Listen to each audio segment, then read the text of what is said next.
Friends ఈరోజు big boss season 9 episode 21 అన్నమాట. Day 20. ఈరోజు సాటర్డే ఎపిసోడ్. ఈ ఎపిసోడ్లో మెయిన్ పాయింట్లు ఒకటి చెప్తాను. నిన్న సంజన గారిని ఎలిమినేట్ చేశారు కదా, తన్ని స్టేజ్ పైకి తీసుకొని వచ్చి తనతో హౌస్ మేట్స్ అందరితో మాట్లాడి వాళ్ళ గురించి మంచిది చెడుది అని చెప్పమంటారు. అందులో మెయిన్ హరీష్ గారిని అయితే చాలా మాటలు అనేసింది అన్నమాట. సో నోరుదారి ఆయన హరీష్ గారికి బట్టలు రాలేదంట, కానీ అదే బట్టలు వేసుకొని వండుతుంటే కార్ నుంచి వాసన వస్తుంది సార్, ఆయన డర్టీ అని చెప్పి అనేది. దానికి హరీష్ గారు అయితే మాస్క్ మ్యాన్ అయితే చాలా ఫీల్ అయ్యాడు. ఆ తర్వాత తనుజ గారు వచ్చి బ్రేక్ టైంలో తనుజ గారు వచ్చి టీ పెట్టానంటే నేను పెట్టను, నా నుంచి డడ్డీ వాసన వస్తుంది కదా, నేను చెయ్యను అని కోప్పడి తర్వాత నా వేలు తెగింది, ఇమాన్యుల్ నన్ను 2 రోజులు రెస్ట్ తీసుకోమన్నాడు, అది ఇది అంటాడు.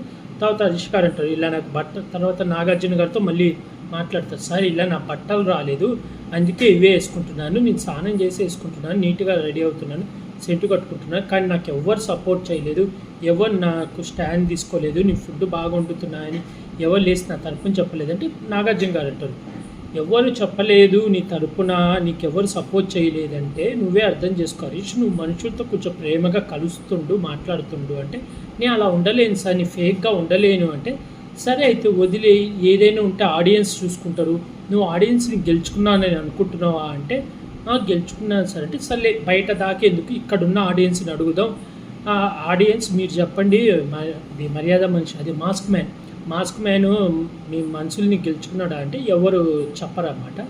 దాంతో మళ్ళీ హరీష్ అది మాస్క్ మ్యాన్ చెప్తాడు కొంచెం మారు, ఇంకా నువ్వు గెలుచుకోవాలి, ఆడియన్స్ మనసు గెలుచుకో, అలాగే ఇంట్లో వాళ్ళ మనసు కూడా గెలుచుకుంటూ ఉండు, అప్పుడు వాళ్ళు ఆటోమేటిక్ నీకు సపోర్ట్ చేస్తారు అని అన్నారన్నమాట.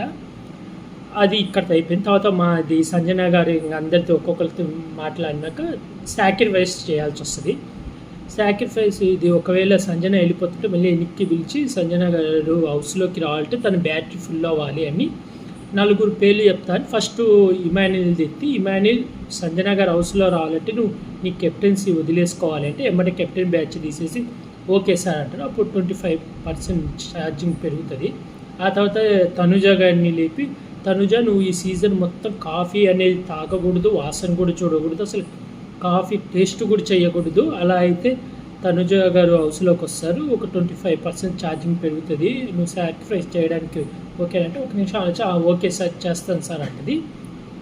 ఆ తర్వాత వచ్చేసి మళ్ళీ శ్రీజాను లేపి ఇలా నువ్వు నీ బట్టలన్నీ త్యాగం చేయాలి, ఒక్క చేతే ఉంచుకోవాలి సీజన్ మొత్తం అంటే నేను చెయ్యను సార్ అని చెప్పేస్తుంది. తనుజ ఇది సంజన గారికి కూడా సారీ చెప్తుంది. ఆ తర్వాత సుమన్ శెట్టిని లేపి, సుమన్ శెట్టి గారు మీరు ఇలా సిగరెట్లు మానేయాలి, సీజన్ మొత్తం సిగరెట్లు మానేయాలంటే లేదు సార్ నేను మానేయను, నేను సాక్రిఫైస్ నేను చేయను అని అనిపిస్తుంది. ఆ తర్వాత రీతు చౌదరిని లేపి హెయిర్ కటింగ్ చేసుకోవాలంటే ఒప్పుకుంటుంది, హెయిర్ కటింగ్ కూడా చేయించుకుంటుంది, అక్కడ కొంచెం ఏడుస్తుంది. ఆ తర్వాత మళ్ళీ బర్నీ గారిని లేపి, బర్నీ గారు మీకున్న లాకెట్ నేను ఇచ్చేయాలంటే ఇచ్చేస్తాడు. అలా ఈ 4 త్యాగం చేయడంతో సంజన గారు లోపలికి వస్తారు. సంజన గారు లోపలికి వచ్చే గ్యాప్లో మాస్క్ మ్యాన్ సుమన్ శెట్టితో అంటారు వీళ్ళందరూ ఫేకు, వీళ్ళందరూ నటిస్తుండ్రు, ఒక డెవిల్ని హౌస్లోకి రాణిస్తుండ్రు, ఆమెకు అర్హత లేని ఆమెను హౌస్లోకి రాణిస్తారు, ఇప్పుడు వీళ్ళందరూ జనాల దృష్టిలో మంచిగా అవ్వడానికి నటిస్తున్నారు, అది ఇది అని మాట్లాడతాడు అన్నమాట. ఆ మాట్లాడతాడు. అప్పుడు ఇంకా సుమన్ శెట్టి గారు వింటారు. అప్పుడే తనుజ గారు కాఫీ ఆల్రెడీ చెప్పేసాక ఇంకా ఇది సంజన గారు వచ్చినాక అందరిని హక్ చేసుకుని మీ 4 మాత్రం ఎటువంటి ఇబ్బంది పెట్టను, మీరు నాకు చాలా త్యాగం చేస్తారు. నాగార్జున సార్ అంటారు స్టేజ్ మీద అంటారు గుర్తుపెట్టుకో, ఆ 4 సాక్రిఫైస్ చేసి నీకు హెల్ప్ చేశారు, వాళ్ళని మర్చిపోకు, వాళ్ళని గుర్తుపెట్టుకోండి, ఎందుకంటే ఇండైరెక్ట్గా చెప్పాడు నువ్వు మళ్ళీ ఆ 4 జోలికి పోకు, మళ్ళీ ఏ దొంగతనాలు చేయకని చెప్తాడు కూడా, దొంగతనాలు చేయకు, బిగ్ బాస్ టేబుల్ పెట్టారు ఇక్కడ దొంగలు ఉన్నారు జాగ్రత్త అని మీ మెల్లో వేసి 1 వారం రోజులు తిప్పుతారు అని. అయినా కూడా సార్ చిన్నది పెట్టండి సార్ అంటే దొంగతనాలు చేయాలని ఫిక్స్ అయింది. ఇమాన్యుల్ విన్నర్ అవ్వాలని. ఆ తర్వాత హౌస్లోకి వెళ్ళాక నాగార్జున గారు ఒక్కొక్కరికి క్లాస్మేట్ అదే రామ్రావుతోడు ఉన్నాడు కదా, అతన్ని లేపి ఆ వీడియో చూపించి అక్కడ నువ్వు ఒక మాట చెప్పినావు, ఇక్కడ ఒక మాట చెప్పినావు, నువ్వు అలా చెప్పడం వల్ల గొడవ అయింది, నువ్వు ఇలా ఎందుకు చేస్తున్నావు అంటే లేదు సార్ ఇలా మర్చిపోతున్నా సార్ నేను అనుకున్నా అంటే కొంచెం జాగ్రత్త, మన మాట అనేది జాగ్రత్త ఉండాలి. తర్వాత ఇమాన్యుల్ లేపి అడిగితే సార్ నేను ఆమె అరిచినందుకు కదా తను తింటున్నాడు కదా అందుకని తినేటప్పుడు అరవకుండా ఉండాలని అంటే తనుజ కూడా చెప్తా కొంచెం కోపం తగ్గించుకుంటే లేదు సార్ నాకు కాఫీ లేదు కదా, కాఫీ లేక ఆ ఇరిటేషన్లో ఉన్నాను, అదే టైంలో ఇతను వచ్చి మాటలు మార్చాడు, మళ్ళీ సంజన గారు కళ్ళు పెద్దవి చేసి చూసేసరికి ఇంకా నాకు కోపం వచ్చి అలా తిట్టాల్సి వచ్చింది అని చెప్తుంది. ఇంకా ఆ తర్వాత ఇది కళ్యాణ్కి ఇండైరెక్ట్గా చెప్తాడు, అయ్యా నువ్వు గేమ్ ఆడయ్యా, చేతులు పట్టుకోవడం కాదని అలా ఇండైరెక్ట్ వేసి మళ్ళీ శ్రీజాకుండి నువ్వు చేసిన సంచాలకుగా కరెక్టా కాదా అంటే, సార్ కరెక్టే అంటే నువ్వు కరెక్టే కానీ ఫస్ట్ ఇంకోళ్ళ పేరు చెప్పినావు అలా ఇదని అని చెప్పి చిన్న పనిష్మెంట్ ఇస్తారన్నమాట. డ్రెస్సు ఒకే డ్రెస్ మీద వారం రోజులు ఉండాలి అని. ఇంకా ఆ తర్వాత ఇంకా చెప్పి ఆ రీతు చౌదరిని ఏం తల మీద కుండ పెట్టుకొని ఉంటున్నావు, లక్కు లేదు అంటావు, లక్కు లేకపోతే ఇక్కడ దాకా వస్తావా, లక్కు లేకపోతే ఆ ముగ్గులో గేమ్ ఆడడానికి వస్తావా. ఇది ఫ్లోరసైన్ చూడు, తను చాలా ఫ్రీగా ఆడింది గేమ్, నువ్వు టెన్షన్ పడి ఆడావు అలాగే అందుకే ఓడిపోయావు అంటే అప్పుడు ఫ్లోరాని కూడా కొంచెం మెచ్చుకుంటుంది. ఇంకా రీతు చౌదరి కూడా ఓకే సార్ అది అంటది.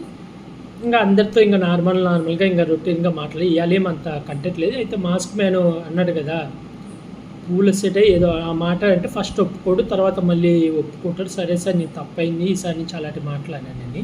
ఓవరాల్గా అయితే ఇదే జరిగింది. ఇప్పుడైతే మళ్ళీ కెప్టెన్ అయితే మళ్ళీ డిమాండ్ పవన్ అయ్యారు. రేపు వీకెండ్లో అయితే demon Pavan, mask man, Ram Rathod, ఈ సంజన గారు, రీతు చౌదరి వీళ్ళ 5గురు కంటెండర్లు అవుతారన్నమాట. అంటే గ్రూపుల వైజ్గా కొన్ని టాస్క్లు పెడితే ఈ 5గురిని సెలెక్షన్ చేస్తారు. ఈ 5గురు టాస్క్ పెడితే ఇందులో డిమాండ్ పవన్ అయితే మళ్ళీ కెప్టెన్ అయ్యాడు.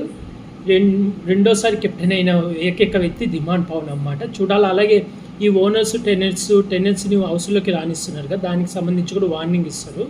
దాంతో ఇంకా రేపటి నుంచి నాకు తెలిసి టెనెంట్స్ని ఇంకా వీళ్ళు హౌస్ ఓనర్స్ లోపలికి రానియరు. చూడాలా వీళ్ళు ఎలాంటి ట్విస్టులు పెడతారు, ఎలాంటి పనిష్మెంట్లు ఇస్తారో చూడాలి.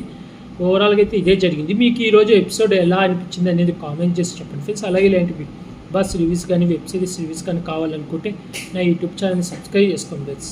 Like, share, comment, subscribe friends. Bye.